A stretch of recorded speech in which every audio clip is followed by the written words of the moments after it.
Hey, gorgeous. Want to ride? The attic light shouldn't have been on. I stood in my driveway at 11:30 on a Tuesday night, staring up at that goddamn yellow glow seeping through the unfinished floorboards above our garage. 3 days I'd been gone on what turned out to be the most pointless business trip of my 48-year life, trying to sell industrial cleaning supplies to hotels that had already made up their minds before I walked through their doors. Classic waste of time, classic waste of money, classic Bob Mitchell getting his hopes up for nothing. But that light was new. My wife, Marta's Honda, was in the garage, along with my brother Alan's beat-up Chevy truck. Nothing unusual there. Alan had been crashing with us on and off for the past 6 months, ever since his latest girlfriend kicked him out for being, in her words, a 44-year-old man-child with commitment issues and a drinking problem. Can't say she was wrong. I grabbed my duffel bag from the back seat and headed for the front door, keys jingling in the suburban silence. The house looked the same as always. Two-story colonial, white siding that needed power washing, flower beds that Marta had given up on sometime around our 15th wedding anniversary, home sweet home in beautiful Millbrook, Ohio, where dreams come to die slowly and quietly. The front door was unlocked. Another thing that shouldn't have been. "Marta?" I called out, dropping my bag in the entryway. "I'm back." No answer. The living room was dark, television off, Marta's reading glasses folded neatly on the coffee table next to a half-empty wine glass. Red wine. The expensive stuff she only drank when she was stressed about work or celebrating something. I checked the kitchen. Clean dishes in the drying rack. A note on the refrigerator in Marta's handwriting. Grocery list. Milk, bread, wine, rubbers. I read it twice before it sank in. We hadn't used rubbers in 20 years. That's when I heard it. A soft thump from above, followed by muffled voices, coming from the attic. The pull-down ladder was already extended, hanging into the hallway like an invitation I didn't want to accept. But curiosity eliminated the cat, and apparently it was about to eliminate Bob Mitchell's marriage, too.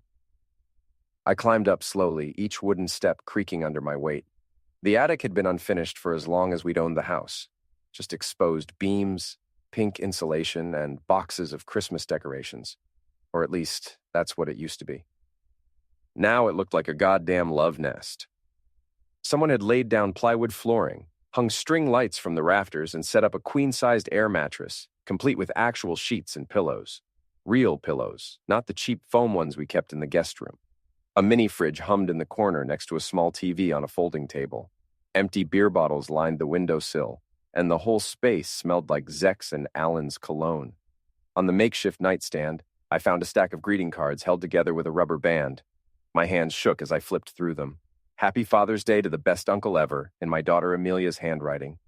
Thanks for always being there for us, Uncle Alan, from my son Ross. We love you so much. From both kids, with little hearts drawn around the words, Uncle Alan. Not Uncle Bob, Uncle Alan. I was still staring at the cards when I heard Marta's car pulling into the driveway. I shoved the cards back where I found them, eliminated the lights, and climbed down as quietly as I could. By the time she walked through the front door, I was sitting on the couch pretending to watch late-night television. "Bob!" She seemed genuinely surprised to see me. "I thought you weren't coming back until tomorrow." "Change of plans," I said, studying her face. She looked good, better than she had in months. Her hair was freshly styled, makeup perfectly applied even at midnight. She was wearing the black dress I'd bought her for our anniversary, the one she claimed made her look fat. "Where were you?" "Book club ran late," she said without missing a beat. "You know how Linda gets when she's had wine?" Linda Morrison had moved to Florida 6 months ago. "Right," I said. "Book club." Marta kicked off her heels and headed for the stairs. "I'm exhausted. Coming to bed?" "In a minute," I said. "Just want to catch the news." She paused at the bottom of the stairs, one hand on the banister. For a moment, I thought she might say something else. Instead, she just nodded and disappeared upstairs. I waited until I heard the bedroom door close, then grabbed my binoculars from the hall closet. Yeah, I owned binoculars. Sue me. I used them for bird watching, which was apparently the only hobby left for middle-aged men who'd given up on everything else. From the living room window, I had a perfect view of the attic. The light came back on about 10 minutes later, followed by 2 silhouettes moving around up there. One was definitely Alan. Tall, lanky, that stupid man bun he'd been sporting since his midlife crisis began. The other was smaller, curvier, wearing what looked like lingerie. My wife of 22 years was screwing my brother in our attic. I sat there watching them for I don't know how long. feeling something cold and hard settle in my chest. Not heartbreak. I'd save that for later. This was something else. Something that felt like the moment right before you pull the trigger on a hunting rifle, when everything goes quiet and still and you know there's no going back. Finally, the light went out, and the silhouettes disappeared. I put the binoculars away and went to bed, where Marta was already asleep, or pretending to be. She smelled like shower gel and guilt. I lay there staring at the ceiling until dawn, making plans. The next morning, Marta left for work at her usual time. 7:30 sharp, travel mug of coffee in one hand, phone in the other, already deep in conversation with someone from the advertising agency where she was a senior account manager. She'd been there for 15 years, working her way up from assistant to what she called the woman who makes other people's dreams come true for a living. Mostly, she made commercials for car dealerships and furniture stores, but she talked about it like she was running Madison Avenue. Alan stumbled downstairs around 9, looking like he'd been hit by a truck. His hair was sticking up in 17 different directions, and he was wearing the same clothes from yesterday. He had that post-Zex glow that made me want to punch him in his stupid face. "Morning, Bobby," he said, heading straight for the coffee maker. "Didn't know you were back." "Got in late last night," I said, not looking up from my newspaper. "Sleep well?" He paused, coffee mug halfway to his lips. "Yeah, like a baby. You know me, I can sleep anywhere." "Even in an attic?" The mug slipped from his fingers and shattered on the kitchen floor. Coffee splashed across the white tiles like blood at a crime scene. "Crap," Alan muttered, grabbing paper towels. "Sorry about that. Butterfingers." I folded my newspaper and stood up. "I'll be at the shop if anyone needs me." Mitchell's Industrial Cleaning Solutions occupied a strip mall unit between a tax preparation service and a place that sold nothing but different kinds of soap. I'd started the business 12 years ago with a small business administration loan and a dream of being my own boss. The dream had mostly turned into a nightmare of late payments, demanding customers, and the constant fear that Amazon would figure out how to deliver industrial floor wax cheaper than I could. But it was mine, and it gave me a place to think. I spent the morning calling customers and pretending to care about their cleaning supply needs, but my mind kept drifting back to that attic. How long had this been going on? How could I have been so blind? And more importantly, what was I going to do about it? Around noon, I decided to do some reconnaissance. Marta worked at Brennan and Associates, a mid-sized agency in downtown Columbus. I'd been there exactly twice, once for a Christmas party where everyone pretended to like each other, and once to pick her up when her car was in the shop. It was one of those modern office buildings with too much glass and not enough soul, filled with people who used words like synergy and paradigm shift without irony. I parked across the street and waited. At 12:15, Marta emerged from the building with a man I didn't recognize. He was younger than me, maybe 35, 40 at most, with the kind of artificially perfect appearance that screamed, "I spend more on hair products than most people spend on groceries." They walked to a restaurant 2 blocks away, and I followed at a distance. Through the window, I watched them share a bottle of wine and laugh at each other's jokes. He touched her hand across the table. She didn't pull away, so it wasn't just Alan. My wife was collecting lovers like some women collect shoes. I drove home and climbed back up to the attic, this time with a purpose. I took pictures of everything, the bed, the cards, the empty bottles. I found a receipt from Victoria's Secret stuffed in an empty beer bottle.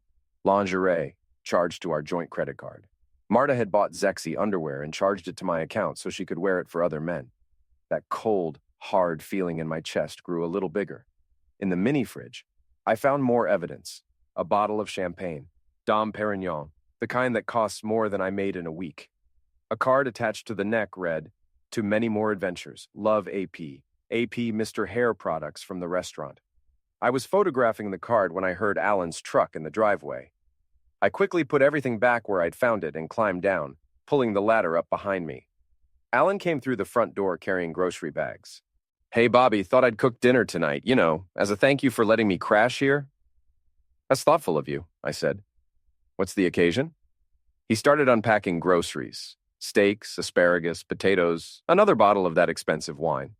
"No occasion, just felt like being nice." "Must be nice to be able to afford ribeye on unemployment benefits." Alan's hands stilled on a package of meat. "I've been picking up some construction work. Cash jobs, you know how it is." "Sure," I said. "Cash jobs." We stared at each other across the kitchen island. For a moment, I thought he might confess everything. Instead, he just smiled, that same charming smile that had been getting him out of trouble since we were kids. "You seem tense, Bobby. Everything okay?" "Everything's perfect," I said. "Just perfect." That evening, the three of us sat around the dinner table like a normal family. Alan had outdone himself. The steaks were perfectly cooked, the wine was flowing, and Marta was laughing at his stories about his construction jobs that probably didn't exist. She kept touching his arm when she laughed, right in front of me, like I was invisible. "This is nice," she said, raising her glass. "We should do this more often." "To family," Alan said, clinking his glass against hers. "To family," Marta agreed. They both looked at me expectantly. I raised my glass and smiled. "To getting what you deserve," I said. "I've always been a patient man. You have to be in my line of work. Industrial cleaning supplies don't sell themselves, and customers don't always pay on time. You learn to wait, to watch, to plan your moves carefully. Patience had kept my business afloat for 12 years, and now it was going to help me destroy my marriage with the precision of a surgical strike. The first thing I did was open my own bank account. I'd been putting money aside for months anyway, skimming a little here and there from the business account for what I'd told myself was an emergency fund. Turns out infidelity qualified as an emergency. The second thing I did was start documenting everything. Times, dates, photographs, credit card statements. I bought a small digital recorder and started carrying it everywhere. In Ohio, you only need one party's consent to record a conversation, and I was always willing to give myself permission. The third thing I did was call my old friend Hank Rodriguez. Hank owned a boxing gym on the south side of Columbus, in a neighborhood that had seen better days, but still had enough fight left in it to be interesting. We'd known each other since high school, back when we both thought we were going to be somebody important. He'd ended up training fighters who almost made it to the big time, and I'd ended up selling cleaning supplies to people who didn't want them. But Hank was solid, and he was discreet, and he understood that sometimes a man needed to hit something before he did something stupid. "Bob Mitchell," Hank said when I walked into his gym. "Haven't seen you in what, 2 years?" "Something like that," I said, looking around. The place hadn't changed much. Heavy bags hanging from the ceiling, speed bags mounted on platforms, the smell of sweat and leather and dreams deferred. "You still give lessons to old men having midlife crises?" "Depends on the old man," Hank said, grinning. "And depends on the crisis. What's eating you?" I told him everything. About the attic, about Marta, about Alan, about Mr. Hair Products and his champagne. Hank listened without interrupting, occasionally nodding or shaking his head. "Jesus, Bob," he said when I finished. "That's screwed up, even for family. Tell me something I don't know." "You want my advice? That's why I'm here." Hank walked over to one of the heavy bags and gave it a solid punch. "Divorce her. Take half of everything, pay your child support, and move on with your life. You're 48, not 88. You've got time to start over." "The kids aren't mine," I said. Hank stopped punching the bag. "What?" I pulled out my phone and showed him the photos I'd taken of the cards. "Look at the handwriting. Look at what they call him. Best uncle ever. Thanks for always being there for us. This has been going on for years, Hank. Maybe since the beginning. You don't know that for sure." "I ordered DNA tests," I said. "They should be here tomorrow." Hank stared at me for a long moment. "And if they prove what you think they're going to prove, then I'm going to make sure everyone knows exactly what kind of people they are." "Revenge is a dangerous game, Bob. So is infidelity." Hank handed me a pair of boxing gloves. "Let's see if we can work some of this anger out before you do something you can't take back." I spent the next hour knocking the hell out of that heavy bag, imagining it was Alan's face. Then a .p quote. S face, then Marta's. By the time I was done, my hands were sore, my shirt was soaked with sweat, and I felt clearer than I had in days. "Better?" Hank asked. "Getting there," I said. That night, I cooked dinner for the family. Nothing fancy, just spaghetti and meatballs, the kind of comfort food that makes people feel safe and loved. Marta complimented the sauce, and Alan went back for seconds. They both seemed relaxed, happy even. Why shouldn't they be? They had everything they wanted, each other, my money, my house, my trust. After dinner, I suggested we watch a movie together. "Like old times," I said. We settled on the couch, Marta in the middle, Alan on one end, me on the other. I'd chosen the movie carefully, Fatal Attraction, because I have a sense of humor about these things. Marta didn't seem to get the irony, but Alan kept shifting uncomfortably every time Glenn Close appeared on screen. Halfway through that movie, Marta's phone buzzed. She glanced at it and smiled. "Work?" I asked. "Just a friend," she said, typing a quick response. "AP?" I asked casually. Marta's fingers froze on the keyboard. "What?" "Your friend. Is it APIA?" She looked at me like I'd just spoken in a foreign language. "I don't know what you're talking about." "Sure you do," I said. "AP, the one who sent you champagne. The one you had lunch with yesterday." The color drained from Marta's face. Alan reached for the remote and paused the movie. "Bob," Marta said carefully, "I think you're confused." "I don't think I am," I said. "I think I'm seeing clearly for the first time in years." "Maybe we should talk about this privately," she said, glancing at Alan. "Why?" I asked. "We're all family here, right? No secrets between family?" Alan cleared his throat. "I should probably head upstairs." "No," I said, standing up. "I think you should stay. I think you should both stay and listen to what I have to say." But they were already moving, Marta heading for the kitchen, Alan heading for the stairs. I let them go. There would be time for confrontations later when I had all my evidence in order. The DNA test kits arrived the next morning while Marta was at work and Alan was presumably job hunting, though I suspected he was actually shopping for more champagne. I swabbed my cheek, sealed the sample in its little tube, and sent it off to the lab along with hair samples I'd collected from my children's bedrooms. Then I sat down and started making a list of everyone who needed to know the truth about my wife and brother. It was a longer list than I'd expected. The DNA results came back on a Thursday. I was in my office, trying to focus on an order for floor wax, when the email arrived. I stared at the subject line for a full minute before opening it. Paternity test results, confidential. Ross Mitchell, 99.9% probability of paternity, Amelia Mitchell. 0% probability of paternity. My son was mine, my daughter wasn't. I printed out the results and drove home, where I found Alan washing his truck in the driveway. He was shirtless, showing off the tattoos he'd gotten during his last midlife crisis, an eagle on his back, barbed wire around his bicep, the kind of ink that looked tough on a 20-year-old and ridiculous on a man pushing 50. "Afternoon, Bobby," he called out. "Beautiful day, isn't it?" "Beautiful," I agreed, walking past him into the house. I climbed up to the attic and placed the DNA results on the makeshift nightstand, right next to the champagne bottle and the greeting cards. Then I went back downstairs and waited. Marta got home at 6:30, later than usual. She claimed she'd been in meetings all day, but I could smell a .p quote, S cologne on her clothes. She kissed my cheek like she had every day for 22 years, and I let her. "How was your day?" she asked, hanging up her coat. "Enlightening," I said. We had dinner, leftover Chinese takeout, and made small talk about work and the weather and whether we should finally finish the basement. Normal married couple conversation, the kind we'd been having for decades. Alan joined us, freshly showered and wearing a clean shirt, playing the role of grateful brother-in-law to perfection. After dinner, Marta announced she was going upstairs to take a bath. "I'm exhausted," she said. "Don't wait up." I gave her 30 minutes, then followed her upstairs. The bathroom door was closed, and I could hear water running. I knocked gently. "Marta, can we talk?" "I'm in the bath, honey. Can it wait?" "It's important." A pause, then the sound of water sloshing. "Come in." She was lying in our oversized bathtub, surrounded by bubbles and candlelight. It was a scene from a romance novel, or maybe a homicide mystery. She looked beautiful and guilty and completely unaware that her world was about to collapse. "What's so important that it can't wait?" she asked. I sat down on the edge of the tub and pulled out the DNA results. "I found something interesting in the attic." Marta went very still. "What were you doing in the attic?" "Looking for answers," I said. "And I found them." I unfolded the papers and held them where she could see them.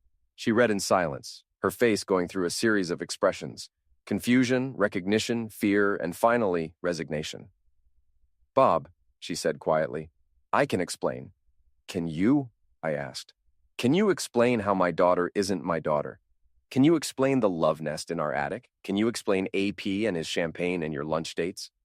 Marta closed her eyes. "How long have you known? Does it matter?" "It matters to me." "A week," I said. "I've known for a week, and I've spent that week wondering how I could have been so stupid for so long." Marta sat up in the tub, water and bubbles cascading off her shoulders. "It's not what you think." "It's exactly what I think," I said. "You're screwing my brother.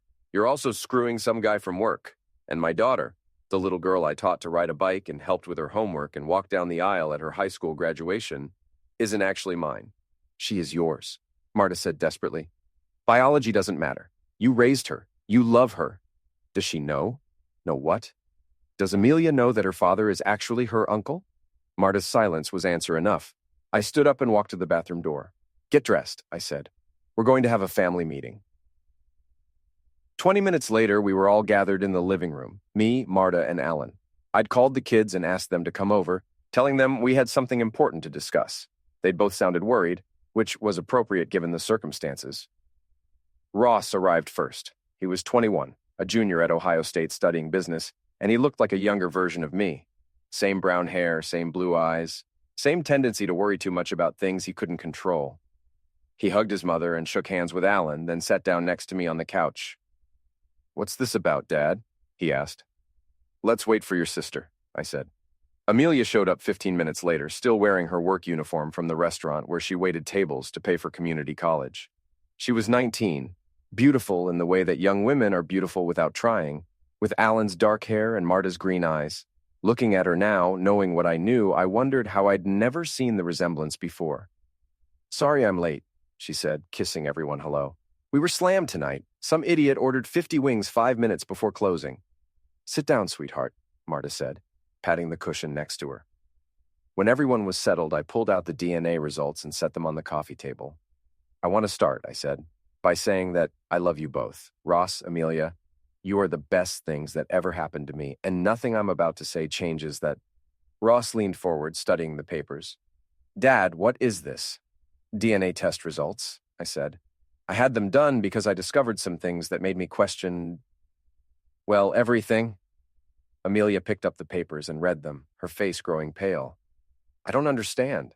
It means, Alan said quietly, that I'm your biological father. The silence that followed was deafening. Ross stared at Alan like he'd never seen him before. Amelia looked back and forth between Alan and Marta, her mouth opening and closing without making any sound. How long? Ross asked finally. 20 years, Marta whispered. 20 years, Ross repeated. You've been lying to us for 20 years. We didn't mean for it to happen, Alan said. It just happened. Bull crap, Ross said, standing up. Things like this don't just happen. You made choices. You made choices every single day for 20 years. Amelia was crying now, silent tears streaming down her face. Does this mean you're not my dad anymore? She asked me. My heart broke a little more. You will always be my daughter, I said. Always. That will never change. But I'm also his daughter, she said, looking at Alan. Yes. And you're my uncle. Yes. And my mom is... She couldn't finish the sentence. Your mom made mistakes, I said. We all make mistakes. This isn't a mistake, Ross said angrily. This is betrayal. This is 20 years of betrayal. He stormed out of the house, slamming the door behind him. Amelia followed a few minutes later after hugging me and whispering, I'm sorry, in my ear, like any of this was her fault. When they were gone, the three of us sat in silence. Finally, Alan spoke. What happens now? I looked at him, this man who had been my brother, my friend, my houseguest, and my wife's lover. Now, I said, you pack your things and get the hell out of my house. Bob? Now, I said again, and something in my voice made him stand up and head for the stairs. Marta and I watched him go. When we heard his footsteps on the attic ladder, she turned to me. What about us? She asked. There is no us, I said. There hasn't been an us for 20 years. I just didn't know it. We can work through this, she said. We can go to counseling. We can... No, I said. We can't. I stood up and headed for the door. Where are you going? Marta called after me. To see a lawyer, I said. And then I'm going to make sure everyone knows exactly what kind of people you are. Bob, please, think about the kids. I stopped at the door and turned back to her. I am thinking about the kids, I said. I'm thinking about how they deserve better than parents who lie to them for 20 years. Then I left, and I didn't look back. I spent that night in a hotel room, staring at the ceiling and planning my next moves. By morning, I had a strategy that would have made Sun Tzu proud. The first call I made was to my lawyer, a woman named Patricia Wells, who specialized in divorce cases and had a reputation for being tougher than a $2 steak. I'd never needed a divorce lawyer before, but I'd heard stories from other men who'd been through this particular circle of hell. "Mr. Mitchell," Patricia said when I walked into her office, "I understand you have a complicated situation." "That's one way to put it," I said, and I told her everything. Patricia listened without interrupting, occasionally making notes on a legal pad. When I finished, she leaned back in her chair and whistled softly. "In 30 years of practicing family law," she said, "I've seen a lot of ugly situations, but this is special." What are my options? Well, the good news is that Ohio is a no-fault divorce state, which means you don't have to prove infidelity to get divorced. The bad news is that it also means the infidelity won't necessarily affect the division of assets. What about the kids? Ross is over 18, so custody isn't an issue. Amelia is 19, so same story. However, if you've been paying for her college expenses, you might be able to argue that you shouldn't be responsible for future payments, given that she's not biologically your child. "I don't want to stop paying for her college," I said. "She's still my daughter." Patricia nodded approvingly. "That's very noble of you. It will also look good to a judge if this gets ugly." "Oh, it's going to get ugly," I said. "I'm going to make sure of that." The second call I made was to my accountant, a nervous little man named Ted who'd been handling my business finances for years. I had him transfer most of the money from our joint accounts into my new personal account. Technically, it was my money anyway. Marta made decent money at the agency, but I'd been the primary breadwinner for our entire marriage. The third call I made was to Hank. "How'd it go?" he asked. "About as well as you'd expect," I said. "I need a favor." "Name it." "I need you to help me find out everything there is to know about a guy named AP who works at Brennan and Associates." "What kind of everything?" "Everything. Where he lives, what he drives, who he's sleeping with besides my wife, what his weaknesses are. Everything." Hank was quiet for a moment. "Bob, you sure you want to go down this road?" "I'm already on this road, Hank. The question is whether I'm going to walk or run." "All right," he said. "Give me a couple days." While Hank was doing his detective work, I started phase 2 of my plan, social warfare. Millbrook, Ohio, population 12,847, was the kind of town where everyone knew everyone else's business, or thought they did. Information traveled faster than gossip, and gossip traveled at the speed of light. I'd lived here for 15 years, long enough to know exactly how the rumor mill worked and who operated the machinery. My first stop was the grocery store, where I accidentally ran into Linda Patterson, the biggest gossip in town. Linda had been trying to get dirt on my family for years, mostly because her own life was boring enough to make watching paint dry seem exciting. "Bob," she said, practically pouncing on me in the produce section, "how are you holding up?" "Holding up?" I asked, playing dumb. "Well, you know," she said, lowering her voice conspiratorially, "with everything that's been going on." "I'm not sure what you mean, Linda." She looked disappointed. "Oh, I thought you knew about Marta and that man from her work." "What about them?" Linda's eyes lit up like Christmas morning. "Well, I probably shouldn't say anything, but my cousin works at that restaurant downtown. You know the one. And she saw them there last week. Very cozy, if you know what I mean." "Cozy how?" "Holding hands, kissing, acting like teenagers." Linda paused dramatically. "I'm so sorry, Bob. I assumed you knew." "I appreciate you telling me," I said, putting on my best wounded husband expression. "I had no idea." "Men never do," Linda said sympathetically. "We women are better at picking up on these things." By the end of the week, half the town knew that Marta Mitchell was having an affair with someone from work. By the end of the following week, thanks to a few more carefully planted conversations, they also knew about Alan. The beauty of small-town gossip is that it grows in the telling. By the time the story made its way back to me through other sources, Marta wasn't just having an affair. She was running a brothel out of our attic, and Alan wasn't just my brother. He was the father of both my children and possibly involved with a pill cartel. I didn't correct any of the more outlandish rumors. Why spoil a good story? Meanwhile, Hank had been busy with his research on AP, whose full name turned out to be Andrew Phillips. Andy was 36, divorced, drove a BMW, and lived in an expensive condo downtown. He'd been with Brennan and Associates for 8 years, working his way up from junior account executive to senior partner through a combination of talent, ambition, and sleeping with the right people. "Guy's got a reputation," Hank told me over beers at his gym. "This isn't his first affair with a married woman. Word is, he considers it a hobby." "What else?" "He's got gambling debts. Big ones. Owes money to some people who don't take IOUs. How big? 6 figures big. Interesting. A man with gambling debts was a man with pressure points. Anything else? He's got a temper. Got arrested for attack 3 years ago. Charges were dropped, but the report's still on file. Seems he doesn't like being told no. Perfect. I spent the next few days following Andrew Phillips, learning his routines, figuring out his vulnerabilities. He had lunch at the same restaurant every Tuesday, worked out at an expensive gym every Thursday, and spent Friday nights at a casino an hour outside the city. On the third Friday, I followed him to the casino and watched him lose $3,000 at the blackjack tables. He was a terrible gambler, the kind who doubled down when he should have folded, who let emotion override logic, who thought he could beat the house through sheer force of will. He was also a mean drunk. I watched him berate a cocktail waitress for bringing him the wrong drink, then tip her $5 like that made up for treating her like garbage. By the time I left the casino, I knew everything I needed to know about Andrew Phillips. Now it was time to use that information. I chose a Tuesday for the confrontation, partly because I knew Andrew would be at his usual restaurant for lunch, and partly because Tuesday seemed like the kind of day when a man's life should fall apart. Mondays are too obvious, and Fridays are too merciful. They give you the weekend to recover. Tuesday is the day when you realize that the week is going to be long and painful, and there's nothing you can do to stop it. I arrived at the restaurant 15 minutes early and took a table with a clear view of the entrance. At exactly 12:30, Andrew Phillips walked in, looking like he owned the place. He was wearing a suit that probably cost more than I made in a month, and he had that particular swagger that comes from thinking you're untouchable. He sat at his usual table and ordered his usual meal: salmon, no sauce, side salad, sparkling water. A man of predictable habits, which made him easy to hunt.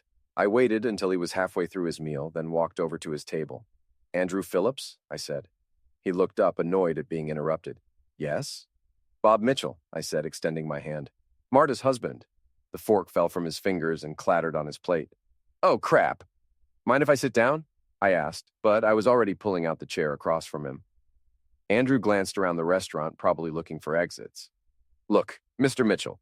"Bob," I said. "We're going to be talking for a while. Might as well be on a first-name basis." "Bob," he said carefully. "I think there might be some misunderstanding." "No misunderstanding," I said, pulling out my phone. "I've got pictures." I showed him a photo I'd taken of him and Marta kissing outside the restaurant the week before.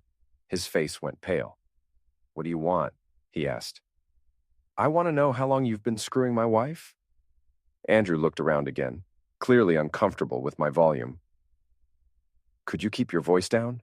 "Sure," I said, leaning forward and lowering my voice to a whisper. "How long have you been screwing my wife?" 6 months, he said quietly. "Maybe 7. "And you knew she was married?" "Yes." "Did you know she was also screwing my brother?" Andrew's eyes widened. "What? Oh, you didn't know about Alan?" I said, genuinely surprised. "Interesting, so you thought you were her only side piece. That must be embarrassing." "I don't understand." I pulled out another photo, this one showing Alan and Marta together in the attic. "My brother," I explained. "They've been at it for 20 years. You're just the latest addition to her collection." Andrew stared at the photo like it was written in a foreign language. 20 years? 20 years, I confirmed. Long enough to produce a daughter. My daughter, actually, except she's not really mine. She's his. Jesus Christ. Indeed. I put my phone away and leaned back in my chair. "So here's what's going to happen, Andrew. You're going to stop seeing my wife. You're going to stop calling her, texting her, sending her champagne, whatever it is you do. You're going to pretend she doesn't exist." "Okay," he said quickly. "Yes, absolutely. I had no idea." "I'm not finished," I said. "You're also going to resign from Brennan and Associates." "What? I can't do that. I'm a partner." "You're a partner who's been sleeping with a subordinate," I said. "I'm sure the other partners would be very interested to hear about that. I'm also sure your ex-wife would be interested to know why your alimony payments have been late. Gambling debts are a witch, aren't they?" Andrew went very still. "How do you know about that?" "I know lots of things," I said. "I know you owe money to some very unpleasant people. I know you've been skimming from client accounts to pay your debts. I know about the attack charge that got swept under the rug." "You can't prove any of that." "Can I?" I pulled out a manila envelope and slid it across the table. "Bank records. casino receipts, police reports. Amazing what you can find when you know where to look. Andrew opened the envelope with shaking hands. His face went from pale to gray as he flipped through the documents. "What do you want?" he asked again. "I told you what I want. I want you to disappear. Resign from the agency, leave town, start over somewhere else, preferably somewhere far away. And if I don't? Then I send copies of these documents to your business partners, your ex-wife, your creditors, and anyone else who might be interested. I also make sure everyone in town knows exactly what kind of man you are." Andrew was quiet for a long moment, staring at the papers in his hands. Finally, he looked up at me. "You're not what I expected," he said. "What did you expect?" "I don't know. Someone weaker, I guess. Marta always made it sound like you were passive." "Marta doesn't know me as well as she thinks she does," I said, standing up. "You've got 48 hours to clean out your office. After that, I start making phone calls." I left him sitting there with his cold salmon and his shattered illusions, and I felt better than I had in weeks.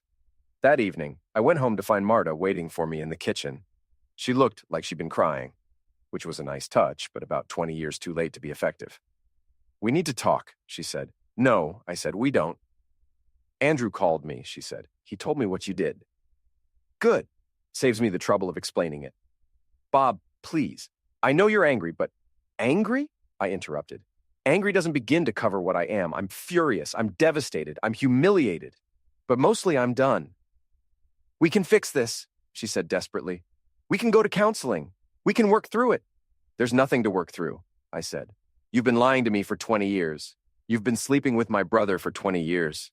You had a child with him and let me believe she was mine. You've been having affairs with God knows how many other men. There's no coming back from that."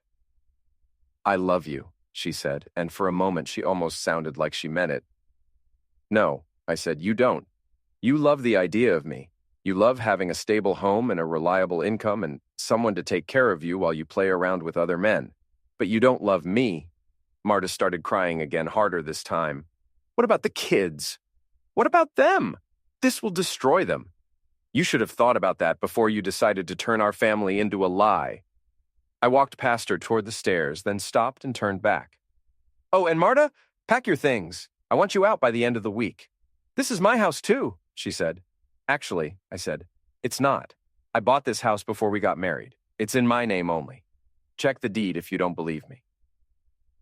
I left her standing in the kitchen and went upstairs to pack a bag. I'd be staying at the hotel for a few more days until she was gone. I didn't trust myself to be in the same house with her, and I didn't trust her not to do something desperate. As I was packing, my phone rang. It was Ross. "Dad," he said, "I heard about what happened with that guy from Mom's work." "News travels fast in this town," I said. "Are you okay?" "I'm getting there," I said. "How are you doing with all this?" "Honestly, I'm angry. I'm angry at Mom. I'm angry at Uncle Alan. I'm angry at the whole situation. But I'm proud of you." "Proud of me?" "For standing up for yourself, for not just rolling over and taking it." "Thanks, son. That means a lot." "Dad, what's going to happen now?" "I don't know," I said honestly. "But whatever happens, we'll get through it. All of us." After I hung up, I finished packing and headed for the door. As I was leaving, I noticed that the attic light was on again. I climbed up to take one last look at the scene of the crime. The love nest was gone. The bed, the mini fridge, the string lights, all of it had been removed, leaving nothing but bare plywood and the smell of guilt. But I'd taken pictures, and pictures don't lie. I turned off the light and climbed back down. Tomorrow, I'd start the final phase of my plan. Tonight, I just wanted to sleep without wondering who my wife was with. Andrew Phillips resigned from Brennan and Associates on Thursday morning, citing personal reasons and a desire to pursue new opportunities. By Thursday afternoon, everyone at the agency knew the real reason, thanks to a few strategic phone calls I'd made to people who couldn't keep their mouths shut if their lives depended on it. Marta called me 6 times that day. I didn't answer. On Friday, she showed up at my office, looking like she hadn't slept in a week. Her usually perfect hair was disheveled, her makeup was smeared, and she was wearing the same clothes she'd worn the day before. "You destroyed him," she said without preamble. "Hello to you too," I said, not looking up from my paperwork. "Andrew lost his job, his reputation, everything. He's leaving town." "Good," I said. "Maybe he'll learn to keep his hands off other men's wives." "You had no right." "I had every right." I said, finally looking at her. He was sleeping with my wife. That gives me all the rights I need. Marta slumped into the chair across from my desk. What about us, Bob? What about our marriage? Our marriage ended 20 years ago, I said. I just didn't get the memo. It doesn't have to be over. We can start fresh. Marta, I said gently, stop. Just stop. It's over. Accept it and move on. She started crying again, the kind of desperate, ugly crying that comes from realizing that your actions have consequences. I watched her fall apart and felt nothing. Not satisfaction, not pity, not even anger anymore. Just emptiness. I filed for divorce, I said when her sobs subsided. You'll be served with papers next week. I won't sign them. You don't have to. Ohio allows for uncontested divorce after a separation period. I can wait. The kids will hate you for this. The kids will understand, I said. Eventually. Marta wiped her eyes with a tissue from the box on my desk. What about Alan? What about him? Are you going to destroy him too? I considered the question. Alan was family or had been family, which made the betrayal worse, but also made the revenge more complicated. He was also Amelia's biological father, which gave him a connection to my daughter that I couldn't simply erase. Alan and I will have our own conversation, I said finally. That conversation happened on Saturday morning. I drove to the apartment he was renting across town, a shabby one-bedroom place that smelled like cigarettes and failure. Alan answered the door in his underwear, looking like he'd been hit by a truck. Bobby, he said, stepping aside to let me in. I've been expecting you. The apartment was a mess. Empty beer bottles on every surface, dirty clothes scattered around, the kind of chaos that comes from a life falling apart. Alan cleared a space on the couch and gestured for me to sit. You look like crap, I said. Feel like it too, he admitted. Want a beer? It's 10 in the morning. So? Sure. Why not? He brought me a beer and sat down across from me. We drank in silence for a few minutes, two brothers who had nothing left to say to each other. How long? I asked finally. You mean with Marta? I mean all of it. The affair, the lies, pretending to be my friend while you were sleeping with my wife. Alan stared at his beer bottle. It started about 6 months after you got married. Marta was lonely. You were working all the time. I was going through my divorce. It just happened. Bullcrap. Things like that don't just happen. You make choices. You're right, he said. I made choices. Bad choices. Every day for 20 years, I made the choice to betray you. Why? Alan was quiet for a long time. When he finally spoke, his voice was barely above a whisper. Because I was jealous, he said. You had everything I wanted. A successful business, a beautiful wife, a nice house, kids who looked up to you. I had nothing, so I took what I could. You took my life. I know. You let me raise your daughter. She's your daughter too, Alan said quickly. Biology doesn't... Don't, I said. Don't you dare tell me that biology doesn't matter. If biology doesn't matter, then why didn't you tell me the truth 20 years ago? Alan had no answer for that. I loved you like a brother, I said. I trusted you. I let you into my home, my family, my life, and you repaid that trust by screwing my wife and lying to me for 2 decades. I know, Alan said again. I'm sorry. I'm so damn sorry, Bobby. If I could take it all back. But you can't, I said, standing up. You can't take it back, and I can't forgive it. What happens now? I looked around the apartment, taking in the squalor and desperation. Now you live with the consequences of your choices. You stay away from me. You stay away from my house, and you figure out how to be a father to Amelia without being a brother to me. And if I don't, then I'll make sure everyone in this town knows exactly what kind of man you are. I'll make sure you can't get a job, can't get credit, can't show your face in public without people whispering about you. Alan nodded slowly. I understand. Good. I headed for the door, then stopped and turned back. One more thing. If you ever hurt Amelia, if you disappoint her or let her down or make her feel like she's not important, I will destroy you, completely and permanently. Are we clear? Crystal, Alan said. I left him sitting in his squalid apartment and drove home, where I found Amelia waiting for me on the front porch. She'd been crying, but she'd stopped by the time I pulled into the driveway. Hi, Dad, she said as I walked up the steps. Hi, sweetheart, what are you doing here? I came to see you, to talk. We went inside and sat in the living room, the same room where I'd revealed the truth about her parentage just a week earlier. It felt like a lifetime ago. "I've been thinking about what you said," Amelia began, "about how I'll always be your daughter." "That's not something you need to think about," I said. "It's just true." "But I'm also his daughter." Alan's. "Yes, and that makes everything complicated." "Yes, it does." Amelia was quiet for a moment, staring at her hands. "I don't know how to feel about any of this. I'm angry at Mom for lying to me. I'm angry at Alan for everything. But I'm also confused because part of me always felt like there was something different about our family, and now I know what it was." "What do you mean?" "The way Alan looked at me sometimes. The way he always remembered my birthday and brought me presents that were too expensive. The way he got upset when boys started calling the house." She looked up at me. "He was acting like a father, wasn't he?" "I think so, yes. And you never suspected?" "I suspected something," I said honestly. "But I chose to believe that my wife and my brother were better people than they turned out to be." Amelia nodded. "What happens now? With us, I mean. With our family?" "I don't know," I said. "We'll figure it out as we go." "Will you still pay for my college?" "Of course. Even though I'm not really your daughter?" I reached over and took her hand. "Amelia, listen to me very carefully. You are my daughter in every way that matters. I changed your diapers. I taught you to walk. I scared away the monsters under your bed. I was there for your first day of school, your first heartbreak, your graduation. That doesn't change because of a DNA test." She started crying again, but these were different tears, tears of relief rather than grief. "I love you, Dad," she said. "I love you too, sweetheart. Always." We sat there for a while, holding hands and figuring out how to be a family in the aftermath of betrayal. It wasn't easy and it wasn't perfect, but it was honest in a way our family hadn't been for 20 years. Later that evening, after Amelia had gone home, I walked through the house one last time before Marta moved out.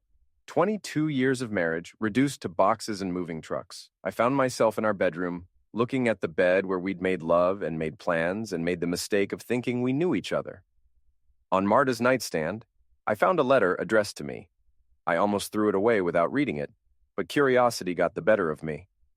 "Bob," it began, "I know you'll never forgive me, and I don't expect you to. But I need you to know that I did love you, in my own broken way. I know that doesn't excuse what I did, and I know it doesn't change anything, but it's true. You deserve better than me. You deserve better than all of this. I'm sorry. Marta." I read the letter twice, then tore it up and threw it in the trash.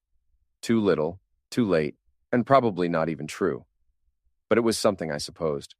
A small acknowledgement of the wreckage she'd left behind. The next morning, I woke up in my hotel room and realized that for the first time in weeks, I felt something like peace. The anger was still there, and the hurt, and the sense of betrayal. But underneath all of that was something new, the possibility of starting over. I was 48 years old, divorced, and alone, but I was also free. And that, I thought as I got dressed and prepared to face the first day of the rest of my life, was worth something.